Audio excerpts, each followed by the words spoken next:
খাওয়ার পানিরও সমস্যা, তারপরে এই যে বাসাত বাইরেতে পারি না, বাজার টাজার কিচ্ছু করতে পারি না। আমরা না খাইতাম পারি, এই যে সকালে কিচ্ছু খাইছি না, কিচ্ছু খাইছি না। পানি বের হওয়ার কোনো রাস্তা নাই এবং পানির থেকে একটা দুর্গন্ধ বের হচ্ছে, যেহেতু এই পানিটা পচা।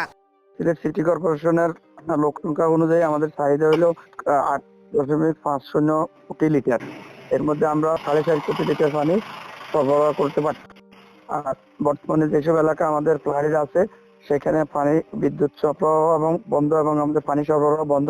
কারণ আমরা পানি সরবরাহ চালু রাখলে দূষিত পানি অ্যাড হয়ে আসলে সবাই রোগ আক্রান্ত হতে পারে, যার কারণে আমরা পানি পিউরিফিকেশন যে ট্যাবলেট আছে সেই ট্যাবলেট গুলো আমরা সরবরাহ করতেছি।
আমরা গরগার ভাঙ্গা সম্পূর্ণ কথা এখন আমরা তো ভাঙে খাইতাম, আমরা বালা পানি ছাড়া আমরা খাই মুখে ভাঙে খাইব।